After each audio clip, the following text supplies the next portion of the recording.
Yang terhormat Bapak-Bapak, Ibu-Ibu, salam Pancasila. Bapak-bapak, ibu-ibu yang melihat video saya ini, tolong jangan lupa subscribe, like, dan di-share. Sifatnya gratis.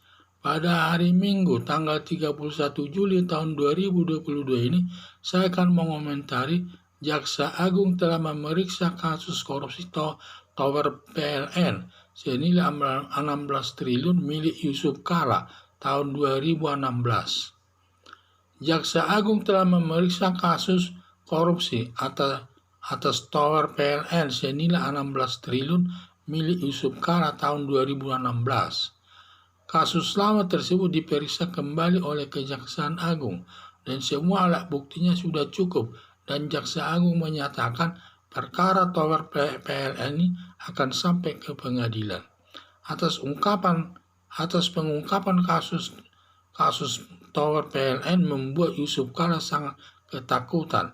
Yang terbayang semua perkara besar yang ditangani Jaksa Agung terbukti semua di pengadilan, seperti kasus Jiwasraya sebesar 16 triliun, kasus Asabri sebesar 20 triliun, dan ditambah lagi ketakutan lagi dia melihat mendekam di penjara. Dia merasa ketakutan mendekam di penjara puluhan tahun karena ancaman hukumannya sampai hukuman mati seumur hidup dan hukuman badan maksimal 20 tahun.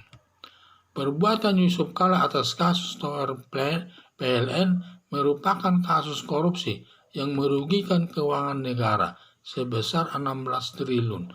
Dapat dikenakan hukuman mati berdasarkan pasal 2 ayat 2 Undang-Undang Nomor 31 tahun 1999 tentang pemberantasan tindak pidana korupsi dengan 4 syarat, yaitu 1. Dalam keadaan darurat yang diatur dalam undang-undang harus dinyatakan dalam undang-undang sebagai perwujudan bahwa perbuatan tersebut dikehendaki oleh masyarakat. Bencana alam, adanya bencana alam. Bencana alam ini jenisnya banyak, berupa gunung meletus, virus corona, banjir bandang, dan juga gunung meletus, banjir bandang, dan juga tanah longsor, dan lain-lain. Salah satu syarat itu dipenuhi, dapat dikenakan hukuman mati. 3. Mengulangi perbuatan korupsi, yaitu seseorang yang selesai menjalani hukuman belum lewat 5 tahun melakukan perbuatan korupsi lagi, yang disebut residivis, keluar masuk penjara. 4. Resesi keuangan dan resesi ekonomi. Resesi keuangan ini bisa terjadi di mana membayar gaji pegawai saja tidak mampu.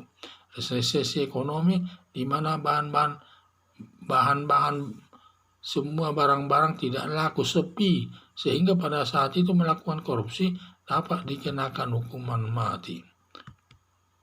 Salah satu syarat dipenuhi dari 4 syarat dapat dikenakan hukuman mati. Negara Indonesia saat ini masuk pandemi virus corona, masuk bencana alam, maka dapat dikenakan hukuman mati. Kalau perkara Yusuf Kala terbukti, bisa dituntut hukuman mati karena dalam masa pandemi virus corona diduga hakim paling menjatuhkan hukuman badan maksimal hukuman 20 tahun atau 15 tahun. Harapan saya, selain dihukum masuk penjara atau pidana, juga merampas harta kekayaan Yusuf Kala sebesar 16 triliun tersebut untuk dapat digunakan membangun proyek pembangunan di segala bidang demi meningkatkan kesejahteraan masyarakat. Itulah yang saya lihat ini. Sehingga di mana Yusuf Kala ini rupanya punya kasus lama ini tahun 2016, di mana dia ada kasus PLN di PLN, di mana tidak diselesaikan, sehingga Jaksa Agung telah memeriksa kasus korupsi atas Tower PLN senilai 16 triliun milik Yusuf Kala tahun 2016. Kasus lama tersebut diperiksa kembali oleh Kejaksaan Agung dan semua alat buktinya sudah cukup, dan Jaksa Agung menyatakan perkara Tower PLN akan sampai ke pengadilan. atas pengungkapan kasus Tower PLN membuat Yusuf Kala sangat ketakutan. Yang terbayang semua perkara besar di tangan Kejaksaan Agung terbukti semua di pengadilan, seperti kasus Jiwasraya Raya sebesar 16 triliun, kasus Asabri sebesar 20 triliun, dan ditambah lagi ketakutannya mendekam di dalam penjara puluhan tahun. Karena ancaman hukumannya sampai hukuman mati dan seumur hidup, dan hukuman badan maksimal 20 tahun.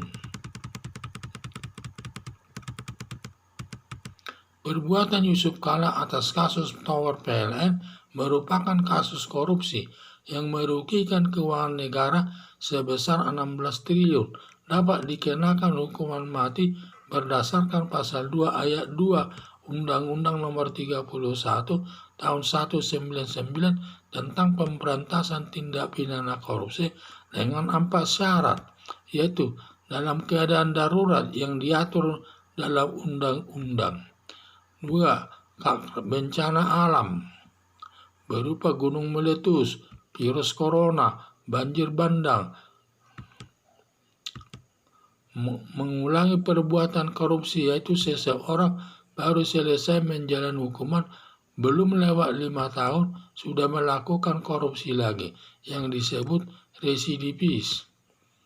Resesi ekonomi dan resesi keuangan negara. Salah satu syarat dari 4 syarat tersebut dipenuhi, dapat dikenakan hukuman mati. Negara Indonesia saat ini masuk pandemi virus corona, masuk bencana alam, maka dapat dikenakan hukuman mati. Kalau perkara Yusuf Kala terbukti, bisa dituntut hukuman mati, karena dalam masa pandemi virus corona diduga hakim paling menjatuhkan hukuman badan maksimal hukuman 20 tahun atau 15 tahun. Harapan saya, selain dihukum masuk penjara atau pidana, juga merampas harta kekayaan Yusuf Kala sebesar 16 triliun tersebut untuk dapat digunakan membangun proyek pembangunan di segala bidang demi meningkatkan kesejahteraan masyarakat. Sekian dan terima kasih.